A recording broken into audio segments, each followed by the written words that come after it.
Hi friends and students, ఈ వీడియోలో drugs and cosmetics act 1940 and rules 1945 గురించి చూద్దాం friends. Drugs and cosmetic act 1940 and rules 1945. So ఇందులో 5 chapters ఉన్నాయి. అవి ఏంటి అంటే, ఫస్ట్ చాప్టర్లో introductory, second chapter contents DTAB, drug technical advisory board, CDL central drug laboratory, drug consultative committee DCC ఉంది సెకండ్లో. Next third import of drugs and cosmetics ఉన్నాయి. Third చాప్టర్లో import of drugs and cosmetics ఉన్నాయి. Next fourth చాప్టర్లో వచ్చేసరికి manufacture, sale, distribution of drugs and cosmetics. Manufacture, sale, distribution of drugs and cosmetics. 4A వచ్చేసరికి provisions related to the ayurvedic, సిద్ధ and Unani drugs ఉన్నాయి. తర్వాత fifth వచ్చేసరికి మిసెలేనియస్ ఉన్నాయి. సో ఇక్కడ గుర్తుంచుకోవడం గురించి రెండులో డిటిఏబి తర్వాత ఇవన్నీ ఉన్నాయని గుర్తుంచుకోండి. తర్వాత 3. ఓకే, సో ఎప్పుడైనా 1, 2, 3 అనేది ఇంపార్టెంట్. సో అట్లా import of drug and cosmetics so ఉన్నాయని గుర్తుంచుకోండి. నెక్స్ట్ ఫోర్త్ వచ్చేసరికి manufacture, sale, distribution of drugs and cosmetics. తర్వాత ఇది 4.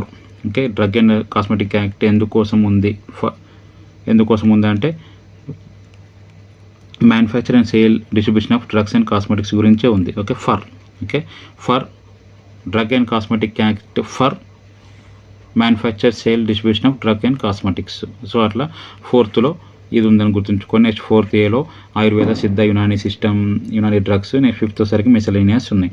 సో తర్వాత major amendment to the drug and cosmetic act ఎప్పుడు జరిగిందంటే 1982లో జరిగింది ఫ్రెండ్స్. ఓకే, దాని తర్వాత సో ఈ యాక్ట్ ప్రకారం మొత్తం డ్రగ్స్ అన్ని కూడా ఎన్ని కేటగిరీస్గా క్లాసిఫై చేశారంటే 4 కేటగిరీస్గా క్లాసిఫై చేసిండ్రు. Okay, whole drugs are classified into 4 categories. Those are drugs prescribed in C1 and X. Okay, C1 and X ఉన్న డ్రగ్స్. ఓకే, నెక్స్ట్ వచ్చేసరికి not in C1 and X. Okay, the drugs in C1 and X ఫస్ట్ది. దాని తర్వాత not in C1 and X. దాని తర్వాత specified in C and C1 not in X. Okay, C1లో ఉన్నాయి but Xలో లేవు. దాని తర్వాత స్పెసిఫైడ్ ఇన్ X. ఓకే, ఓవరాల్గా C1 Xలో ఉన్నవి, లేనివి, C1 అండ్ Xలో లేనివి, తర్వాత C1లో ఉన్నవి, Xలో లేనివి, తర్వాత specified in X only. So ఈ విధంగా 4 కేటగిరీస్గా క్లాసిఫై చేసారు డ్రగ్స్ అన్నిటిని కూడా. దాని తర్వాత act, drug and cosmetic act has 2 schedules. Okay, యాక్ట్కి 2 షెడ్యూల్స్ ఉన్నాయి, రూల్స్కి 35 షెడ్యూల్స్ ఉన్నాయి.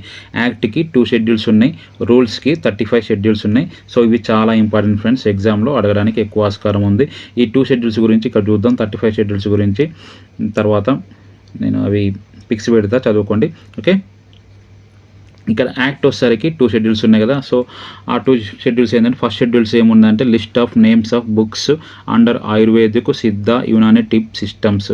Okay, list of names of books under Ayurvedic, Siddha, Unani Tibb system. Next second schedule ఏమున్నాయంటే standards for imported drugs, manufactured, sold, stocked drugs. So standards for imported, manufactured, sold and stocked drugs గురించి second షెడ్యూల్లో ఉంది. First షెడ్యూల్లో వచ్చేసరికి ఏమో list of books ఉన్నాయి, list of names of books ఉన్నాయి. Second షెడ్యూల్లో వచ్చేసరికి స్టాండర్డ్స్ ఉన్నాయి. ఓకే, స్టాండర్డ్స్ ఉన్నాయి. Next schedule M and Y are introduced in 1988. Schedule M and Y are introduced in which year అంటే 1988లో వీటిని ఇంట్రడ్యూస్ చేసిండ్రు. ఓకే, షెడ్యూల్ 1లో బుక్స్ నేమ్స్ ఉన్నాయి, షెడ్యూల్ 2లో స్టాండర్డ్స్ ఉన్నాయి. రూల్స్ ఏది యాక్ట్కున్న 2 షెడ్యూల్స్. ఓకే, ఫస్ట్లో నేమ్స్ ఉన్నాయి, సెకండ్లో స్టాండర్డ్స్ ఉన్నాయి. ఈ రూల్స్కి 35 షెడ్యూల్స్ ఉన్నాయి, అవి తర్వాత పిక్స్ పెడితే చదువుకోండి. నెక్స్ట్ వచ్చేసరికి administrative authorities of drug and cosmetic act. Okay, administrative authorities of drug and cosmetic act 3 types. So advisory bodies, so consist DTAB and DCC. తర్వాత సెకండ్ వచ్చేసరికి analytical body, consist CDL, state drug control laboratory. తర్వాత third వచ్చేసరికి executive body, contains drug control authorities, licensing authority, drug inspectors, custom inspectors. ఇందులో DTAB. So DTAB అంటే drug technical advisory board. Okay, so it is a technical and statutory body formed by central government ద్వారా ఈ DTAB అనేది form అయింది. So direct question, DTAB was formed by central government. దాని తర్వాత import and manufacture drugs rules by central government in consultation with the DTAB. So central government import, మ్యానుఫ్యాక్చర్కి సంబంధించిన manufacture సంబంధించిన రూల్స్ని క్రియేట్ చేస్తూ ఉంటుంది. సో డిటిఏబితో కన్సల్ట్ అయ్యి central government import and manufacture drugs రూల్స్ని ఫ్రేమ్ చేస్తూ ఉంటుంది. ఒకవేళ without the consultation of DTAB central government ఒకవేళ రూల్స్ ఏమన్నా పాస్ చేస్తే ఖచ్చితంగా 6 months లోపల డిటిఏబితో కన్సల్ట్ అవ్వాలి. ఓకే, సో సింపుల్గా సెంట్రల్ గవర్నమెంట్ అనేది రూల్స్ ఫ్రేమ్ చేస్తుంది regarding import and manufacture of drugs in consultation with the DTAB. ఒకవేళ డిటిఏబితో కన్సల్ట్ అవ్వకుంటే మన రూల్స్ ఫ్రేమ్ చేస్తే 6 months లోపల కన్సల్ట్ అవ్వాలి. తర్వాత డిటిఏబిలో 18 members ఉంటారు. 8 ex officio, 5 nominated, 5 elected. So డిటిఏబిలో ఎంతమంది మెంబర్స్ ఉంటారో గుర్తుంచుకోండి, 18 members, 8 ex officio, 5 nominated, 5 elected members ఉంటారు. దాని తర్వాత ఆ ఎక్స్ అఫిషియో మెంబర్స్ ఎవరు అంటే director general of medical and health services chairman లెక్క యాక్ట్ చేస్తూ ఉంటారు. Director general of medical and health services. So same as that of pharmacy act లెక్కన ఉంటారు ఫ్రెండ్స్ మెంబర్స్ ఇక్కడ. సో అక్కడ కూడా ex officio member director general of medical and health services. దాని తర్వాత డ్రగ్స్ కంట్రోలర్ ఆఫ్ ఇండియా అక్కడ కూడా same, ఇక్కడ కూడా same. Next director of central drug laboratory Kolkata. So ఇక్కడ వచ్చేసరికి first director general of medical and health services chairman, తర్వాత drugs controller of India secretary, next director of central drugs laboratory Kolkata. దాని తర్వాత director of central drugs research institute Lucknow. Okay, director of central drug laboratory Kolkata, director of central drug research institute Lucknow, తర్వాత director of central research institute Kasauli. Okay, so 3 కూడా same వచ్చేస్తాయి ఒకటేసారి. First రెండు గుర్తుంటే director general of medical and health services chairman, drug controller of India secretary, next director of central drug laboratory. So labour అయితే kill అయిపోతాం, kill అయిపోతాం. So అట్లా central drug laboratory Calcutta అని గుర్తుంచుకోండి. సో అట్లా తర్వాత సరికి central drug research institute, central drugs research చేయాలనుకుంటే లక్ ఉండాలి. సో లక్నో అని గుర్తుంచుకోండి. దాని తర్వాత ఉట్టి సెంట్రల్ రీసెర్చ్ చేస్తే కథం అయిపోతాం. ఓకే,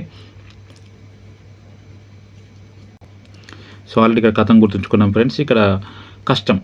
ఓకే, కస్టమ్ director of the central research institute కస్టమ్. Okay, director of central drugs laboratory, central drug ల్యాబర్ అయితేమో కథం అయిపోతాం, అట్లా కలకత్తా గుర్తుంచుకోండి. తర్వాత central drug research institute research చేయాలంటే లక్ ఉండాలి, లక్నో గుర్తుంచుకోండి. తర్వాత సరికి director of the central research institute, drugs లేదు, సెంట్రల్ రీసెర్చ్ ఇన్స్టిట్యూట్ కష్టం. ఓకే, డ్రగ్స్ లేకుండా రీసెర్చ్ చేయడం కష్టం. సో అట్లా ఈ 3 గుర్తుంటాయి. తర్వాత director of Indian veterinary research institute ఇజ్జత్ నగర్. సో వెటర్నరీ పశువు లెక్కున్న ఇజ్జత్ లేదు. ఓకే, అట్లా గుర్తుంచుకోండి. Director of Indian veterinary research institute ఇజ్జత్ నగర్. సో ఇవి క్వశ్చన్స్ డైరెక్ట్గా అడుగుతారు friends. Director of the central research institute ఎక్కడ ఉంది? కౌసాలి ఉంది సైట్. సో డ్రగ్స్ లేకుండా రీసెర్చ్ చేయడం కష్టం, అట్లా గుర్తుంచుకోండి. Director of central drug laboratory, central drug labour అయితే కథం అయిపోతాం కోల్కతా. తర్వాత central drug research, so drug research చేయాలంటే లక్ ఉండాలి, లక్నో. తర్వాత ఇండియన్ వెటర్నరీ రీసెర్చ్ ఇన్స్టిట్యూట్ ఇజ్జత్ నగర్. ఓకే, పశువులు ఎక్కువ ఉంటాం, ఇజ్జత్ లేదు. PCA president, MCA president. ఇది ex officio members of DTAB. తర్వాత వచ్చేసరికి elected members professor in pharmacy, pharmachemistry, pharmacognosy. Okay, తర్వాత professor in medicine, professor in college. Next 1 member from Indian Pharmacy Association, 1 member from Indian Pharmacy Association. Next 1 member elected by the Central Council of Indian Medical Association. So Indian Medical Association నుంచి 1 member, తర్వాత ఒక member ఏమో Indian pharmacy association నుంచి, తర్వాత ఫార్మకాలజీకి సంబంధించిన ఒకళ్ళు, medicine సంబంధించిన ఒకళ్ళు, తర్వాత ఫార్మసీ సంబంధించిన లోకల్ ఉంటారు ఫ్రెండ్స్, వాళ్ళు elected members. Next nominated members వచ్చేసరికి 2 members of drug control department nominated by central government, 2 members from drug controller department నుంచి 2 members, తర్వాత 2 government analyst by central government. Next 1 person from pharmaceutical industry, 2 members from drug control department, 2 members 2 government analyst from central government, next 1 person from pharma industry. So వాళ్ళ time ఎంత అంటే వాళ్ళ టర్మ్ని ఎంత period వరకు ఉంటారు అంటే 3 years వరకు ఉంటారు. దాని తర్వాత DCC drug consultative committee advises the state and central government and DTAB. So state కానీ సెంట్రల్ గవర్నమెంట్ కానీ DTABని కానీ అడ్వైజ్ చేస్తూ ఉంటుంది. 2 members by central government, 1 member by state government. 2 members by central government, 1 member by state government ఉంటారు ఇందులో. దాని తర్వాత CDL central drug laboratory. So ఇందులో సరికి central Indian pharmacopoeial lab condoms. So కండోమ్కి సంబంధించిన టెస్ట్ అన్నీ అక్కడ జరుగుతాయి.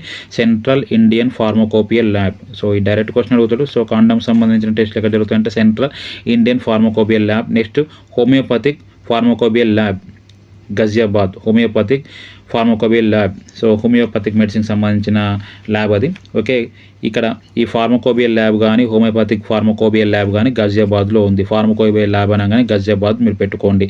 Next Pasteur institute of Indian Mumbai polio vaccine టెస్ట్లు ఎక్కడ చేస్తారంటే Pasteur institute of India Mumbai polio vaccine టెస్ట్లు అక్కడ చేస్తూ ఉంటారు. దాని తర్వాత central research institute Kasauli. So research only, drugs లేకుండా చేయాలంటే కష్టం అనుకున్నాం Kasauli. So antigens, antitoxins, sterilised ligatures, sutures etcetera ఉన్నాయి. Next Indian veterinary research institute Izatnagar already చెప్పుకున్నాం. వెటనరీ, యాంటీటాక్సిన్స్, యాంటీసెరా అనేవి అక్కడ టెస్టింగ్ చేస్తూ ఉంటారు. సో ఫార్మకోపియల్ ల్యాబ్ అనగానే మాత్రం గజియాబాద్ గుర్తుంచుకోండి. తర్వాత వచ్చేసరికి national institute of communicable diseases Pune, HIV test అక్కడ చేస్తూ ఉంటారు. Okay, national institute of communicable diseases Pune HIV టెస్ట్లు.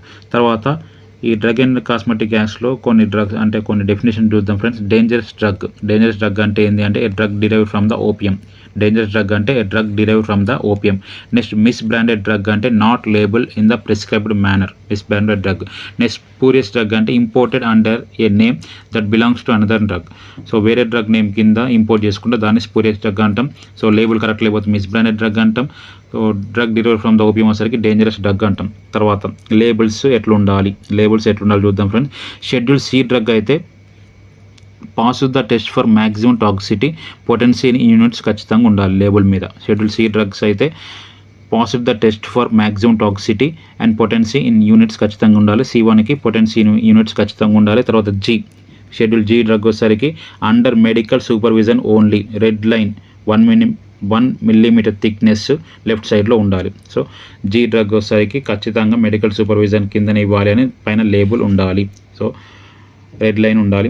దాని తర్వాత హెచ్ వచ్చేసరికి ఆర్ఎక్స్ టాప్ లెఫ్ట్లో ఆర్ఎక్స్ ఉంటుంది. దాని తర్వాత prescription of RMP only. So దీని లేబుల్ మీద ఏమి ఉండాలంటే ఖచ్చితంగా prescription of RMP only, red line left సైడ్లో ఉంటుంది. ఓకే, ఆర్ఎక్స్ టాప్ లెఫ్ట్, తర్వాత red line left side. So ఓవరాల్గా హెచ్ వచ్చేసరికి ప్రిస్క్రిప్షన్ ఆఫ్ ఆర్ఎంపీ ఓన్లీ అని ఉండాలి. తర్వాత NRX for narcotic drugs and psychotropic substances, NRX for narcotic drugs and psychotropic substances.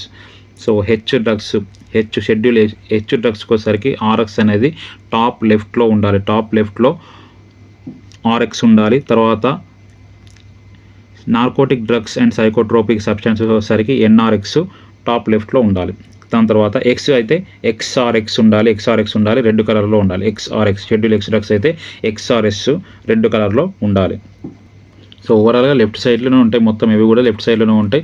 So G వచ్చేసరికి under medical supervision ఉండాలి, red line left సైడ్లో ఉండాలి. తర్వాత హెచ్ ప్రిస్క్రిప్షన్ ఓన్లీ, ఖచ్చితంగా ప్రిస్క్రిప్షన్ మీద వేయాలి. తర్వాత ఇక్కడ కూడా రెడ్ లైన్ ఉండాలి, లెఫ్ట్ సైడ్లో ఉండాలి. తర్వాత ఆర్ఎక్స్ టాప్ లెఫ్ట్లో ఉండాలి. తర్వాత NRX narcotic drugs psychotropic substances NRX ఉండాలి. తర్వాత ఎక్స్ డ్రగ్స్కి ఎక్స్ఆర్ఎస్ రెడ్ కలర్లో ఉండాలి.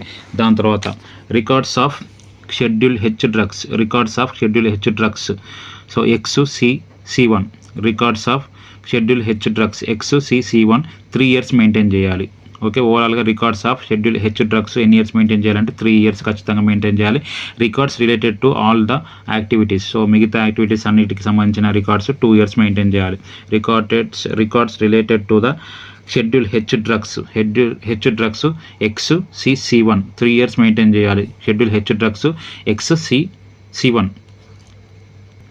3 years మెయింటైన్ చేయాలి. Records related to all the activities 2 years maintain చేయాలి. తర్వాత ఫార్మసీ మినిమం ఏరియా ఎంత ఉండాలంటే 10 meters square ఉండాలి. అదే ఒకవేళ హోల్సేల్ సి అండ్ C1 ఉంటే 15 meters square ఉండాలి. మామూలుగా ఫార్మసీ అయితే 10 meters square ఉండాలి. హోల్సేల్ వచ్చేసరికి మామూలు ఫార్మసీ అయితే 10 మీటర్ స్క్వేర్ ఉండాలి, హోల్సేల్ వచ్చేసరికి 15 మీటర్ స్క్వేర్ ఉండాలి. తర్వాత రిజిస్టర్ ఫార్మసిస్ట్ ఉండాలి, ఖచ్చితంగా రిజిస్టర్ ఫార్మసిస్ట్ ఉండాలి. ఒకవేళ గ్రాడ్యుయేట్ అయితే 1 year ఎక్స్పీరియన్స్ ఉండాలి. ఒకవేళ 10th క్లాస్ అతను ఉంటేమో 4 years ఎక్స్పీరియన్స్ ఉండాలి. ఖచ్చితంగా రిజిస్టర్ ఫార్మసిస్ట్ అయి ఉండాలి. అందులో ఉండేటోళ్ళు ఫార్మసీలో ఉండేటోళ్ళు ఒకవేళ గ్రాడ్యుయేట్ ఉంటే 1 year ఎక్స్పీరియన్స్ ఉండాలి. ఒకవేళ 10th క్లాస్ అతను ఉంటే 4 years ఎక్స్పీరియన్స్ ఉండాలి. తర్వాత ఫార్మసీ అండ్ కెమిస్ట్, డ్రగ్గిస్ట్ ఖచ్చితంగా రిజిస్టర్ ఫార్మసిస్ట్ ఉండాలి. తర్వాత డ్రగ్ స్టోర్కి వచ్చేసరికి నో నీడ్. ఓకే, ఖచ్చితంగా రిజిస్టర్ ఫార్మసిస్ట్ డ్రగ్ స్టోర్కి అవసరం లేదు. డ్రగ్ స్టోర్కి రిజిస్టర్ ఫార్మసిస్ట్ ఖచ్చితంగా అవసరం లేదు. ఫార్మసీ, కెమిస్ట్, డ్రగ్గిస్ట్కి మాత్రమే రిజిస్టర్ ఫార్మసిస్ట్ కావాలి, డ్రగ్ స్టోర్కి అవసరం లేదు. తర్వాత drug inspectors 2 times per year inspection చేయాలి. Should have 3 years experience for inspection. ఖచ్చితంగా డ్రగ్ ఇన్స్పెక్టర్కి 3 years ఎక్స్పీరియన్స్ ఉండాలి ఇన్స్పెక్ట్ చేయాలంటే. తర్వాత according to section 21 he is a public servant. So ఇది friends drug and cosmetic act and rules. So ఓవరాల్గా ఇందులో మామూలుగా జనరల్ గుర్తుంచుకోండి ఫ్రెండ్స్. ఓవరాల్గా మెయిన్గా అయితే ఇందులోకి వెళ్ళి క్వశ్చన్స్ వస్తాయి. 35 షెడ్యూల్స్కి వెళ్ళి ఎక్కువ క్వశ్చన్స్ వస్తాయి. Thank you friends.